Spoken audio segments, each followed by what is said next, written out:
মটৰচাইকেলেদি আহি গ্ৰেনেড পেলাই থোৱা এটা নিউজটো আমি পাইছিলোঁ। যি সংঘাত আছে দোকানৰ মালিকে বেলেগে কাকো পোৱা নাই, কিন্তু তদন্তৰ পিছত যিটো গ্ৰেনেড বুলি পেলাই থোৱা হৈছে পুলিচ ডিপাৰ্টমেণ্টে লৈ গৈছে আৰু আজি ৰাতিপুৱা SPMক জনোৱা মতে এইটো ফেক গ্ৰেনেড নহয়, গ্ৰেনেড মেটেৰিয়েলৰ নিচিনা, আচল গ্ৰেনেড নহয়, কোনোদিন নুফুটে। কিবা সৰু সুৰা সংঘাত হৈ যাব পাৰে আৰু বৰ্তমান দৰে ঠাইত আজিলৈকে এনেকুৱা ঘটনা বহুত বছৰলৈকে হোৱা নাই বা বহুত দিনলৈকে হোৱা নাই। কোনোবা হয়তো চেষ্টা চলাইছে, সৰু সুৰা ডকাইত বা চোৰ ডকাইত এনেকুৱা হ'ব পাৰে, কিন্তু যিটো অশান্তিময় এটা পৰিৱেশ সৃষ্টি কৰা অসমৰ অঞ্চলত আহি ভয় কৰিব নালাগে। আমিতো আছোঁৱেই আৰু প্ৰশাসনক মই আজি ৰাতিপুৱা দিছোঁ যিমানে ডাঙৰ বা সৰু চোৰ ডকাইতে নহওক ধৰিবই লাগিব। আজিকালিৰ ভিতৰত ধৰক মানুহক জনাওক যে এইটো ডাঙৰ কোনো এটা ষড়যন্ত্ৰ নহয় বা এইটো মোক জনোৱা মতে এইটো গ্ৰেনেড বুলি কৈছে, এইটো পেইণ্টেড আৰু মানে গ্ৰেনেড মেটেৰিয়েল পুৰণা কথা। এইটো আমাৰ ইয়াত কিন্তু পুলিচ পাহাৰা যিটো একেবাৰে তাকত খুব কম। এইটোৰ কাৰণে আমি মাজে মাজে আলোচনা কৰি থাকোঁ, কিন্তু আমাৰ আৰক্ষী থানাতো এনেকুৱা ষ্টাফ নাই, কিবা কিবি নাই, তাৰ কাৰণে হয়তো বা পাহাৰৰ পত্ৰনো কম হয়। সেইটো কাৰণে আমি কালি অলপ কথা পাতিছোঁ। আজি ৰাইজে বোলে আজি গৈ থানাত অলপ আলোচনা কৰিব। ষ্টাফ এখেতে ষ্টাফ নোহোৱা বুলি কৈ থাকে। ষ্টাফ নোহোৱাৰ কাৰণে ইমান বাজাৰত যদি টহল হ'ব লাগে বা পাহাৰা হ'ব লাগে এইটো নহয়। আৰু এইটো ঘটনাৰ আঁৰত কোনে কি আছে, কি ষড়যন্ত্ৰ আছে, এতিয়া আমি সাধাৰণ মানুহটো ক'ব নোৱাৰোঁ। এতিয়া কথা বা এনেকুৱা ধৰণৰ মানে কাজিয়া পেচালো আমাৰ ইয়াত নাই। আমাৰ দতমা অঞ্চলত এনেকুৱা ঘটনা আজিলৈকে এনেকুৱা হোৱা নাই। এনেকুৱা ঘৰতো গ'লোঁ, ঘৰত গৈ শুনা পালোঁ এনেকুৱা ঘটনা। আচলতে তেখেততো একেবাৰে নিৰীহ মানুহ, দোকানদাৰী কৰি খাই, বেলেগ কোনো ধান্দাও নাই। এতিয়া আমি আচৰিত হৈছোঁ এই মানুহজনৰ দোকানত এনেকুৱা ঘটনা কেনেকৈ হ'বলৈ পালে বা আমাৰ দতমাত ইয়াৰ আগতো ধৰক এনেকুৱা ধৰণৰ কোনো ঘটনা হোৱা নাই আজিলৈকে। আমি আচৰিত হৈছোঁ বা আমাৰ ইয়াত কোনো ধৰণৰ ৰাজনৈতিক মানে কোনো কাজিয়া বা ধৰক স্থানীয় কোনো কাজিয়া এনেধৰণৰ কোনো ঘটনাও নাই। কিন্তু তাৰ মাজত এনেকুৱা এটা ঘটনা হৈ যাব বুলি কোৱাটো আমি বৰকৈ মানে চিন্তিত হৈছোঁ। কিন্তু এনেকুৱা ঘটনা কেনেকৈ হ'বলৈ পাৰে ইয়াতে এটা ৰাইজে মোৰ ধৰিব লাগে। অৱশ্যে ধৰিব লাগে, এনেকুৱা ঘটনা কেনেকৈ হ'ব পাৰে।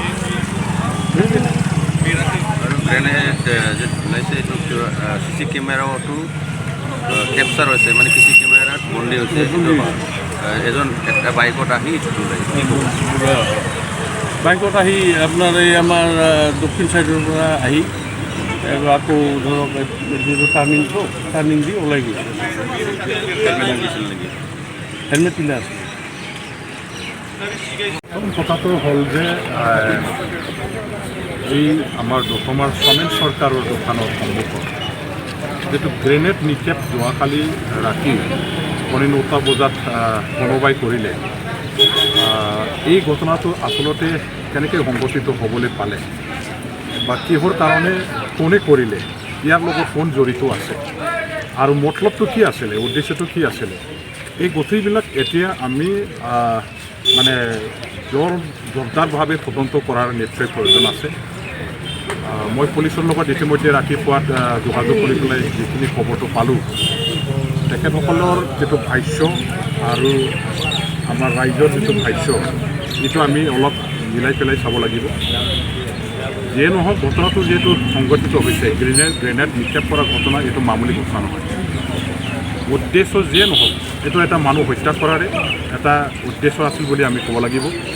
শান্তিপূৰ্ণ এই দতমাৰ আমাৰ ৰাইজৰ মাজত এটা ভয় আতংকৰ সৃষ্টি কৰি দুষ্কৃতিকাৰীসকলে আজি তেওঁলোকৰ উদ্দেশ্য পূৰণ কৰিবৰ কাৰণে এটা বেয়া মনোভাৱ লৈ পেলাই তেওঁলোকে আহিছিলে। আমি সকলোৱে জানো যে BTC অঞ্চলত এতিয়া উগ্ৰপন্থী প্ৰায়ভাগ যিমানেই আছে, তেখেতসকলে চৰকাৰৰ লগত আলোচনা কৰি মূলভূতিলৈ গৈ আহিছে।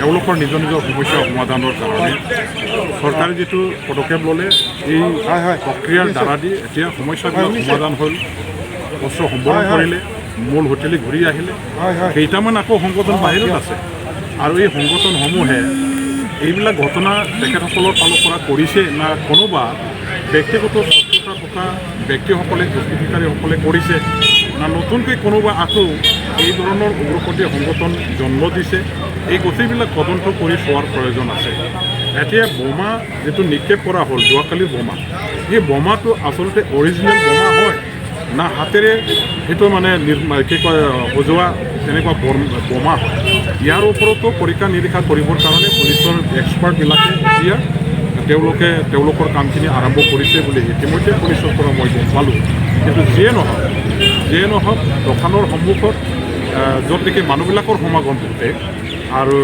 এইখিনি সময়ত বাইকেৰে আহি পেলাই বোমা নিক্ষেপ কৰাৰ যিটো ঘটনা এই ঘটনাটো সঁচাকৈ অত্যন্ত মানে ভয়ংকৰ ঘটনা BTC অঞ্চলত আজি শান্তি গঢ়ি আহিছে বুলি আমাৰ চৰকাৰবিলাকে প্ৰচাৰ চলাই আছে আমিও সঁচাকৈ শান্তি অহাটো বিচাৰোঁ শান্তিৰে বসবাস কৰিব বিচাৰোঁ বহু বছৰ ধৰি এই BTC অঞ্চলত ভয় আতংকৰ মাজত থাকিব লগা হোৱা এই ৰাইজে এতিয়া শান্তিৰে বসবাস কৰিবৰ কাৰণে শান্তিৰে নিজৰ বেপাৰ বাণিজ্য যিবিলাক কাম কাজ এইবিলাক চলাই থাকিবৰ কাৰণে তেখেতসকলে যেহেতু এটা পৰিস্থিতি আজি লাভ কৰিছে এই পৰিস্থিতিৰ মাজতে আজি এই ধৰণৰ যে ঘটনা ঘটিলে আমি সঁচাকৈ সেইটোকে ক'ব লাগিব যে সঁচাকৈ BTC অঞ্চলৰ শান্তি গঢ়ি আহিছে বুলি যিটো আমি প্ৰচাৰ চলাই আছোঁ জোৰদাৰভাৱে এই প্ৰচাৰ চলোৱাটো এইটো এটা মানে সূচনা মিছা এইটো এটা